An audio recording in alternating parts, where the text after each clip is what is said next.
আচ্ছা, সংসারে ভগবানকে পাওয়া যায় না সংসারে বাইরে পাওয়া যায়? বলবেন আপনারা, একটু হ্যাঁ হো দেবেন। সংসারে ভগবানকে পাওয়া যায় না সংসারে বাইরে পাওয়া যায়? জোরে বলুন। সংসারে ভগবানকে পাওয়া যায়।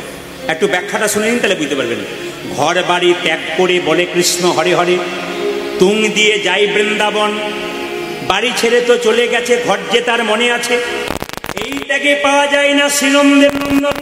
শুনবেন শুনবেন শুনবেন, কি বললাম? ঘর বাড়ি ত্যাগ করে বলে কৃষ্ণ হরে হরে, তুং দিয়ে যায় বৃন্দাবন, বাড়ি ছেড়ে তো চলে গেছে, ঘর যে তার মনে আছে, এই ত্যাগে পাওয়া যায় না শ্রীনন্দের নন্দন। মায়েরা, আপনি এখান থেকে ট্রেন ধরতে গেলেন, মনে মনে ভাবলেন বৃন্দাবনে যাব, মাঝ রাস্তায় মনে পড়ে গেল মেয়েটার বিয়ে হয় নাই, ছেলেটার চাকরি হয় নাই, এরকম পিছু চিন্তা যারা আছে ভগবানকে পাবে না। কে পেয়েছিল? জনক ঋষি রাজা, যিনি পূর্ণত্যাগী ছিলেন, তিনি কোনোদিন সংসার ত্যাগ করেন নাই। এইদিকে এইদিকে, জনক ঋষি রাজা যিনি পুণ্যত্যাগী ছিলেন, তিনি কোনোদিন সংসার ত্যাগ করেন নাই। সোনার পুরীতে বসে থাকতো, মনকে সে যে গোলকে রাখতো। এরকম যদি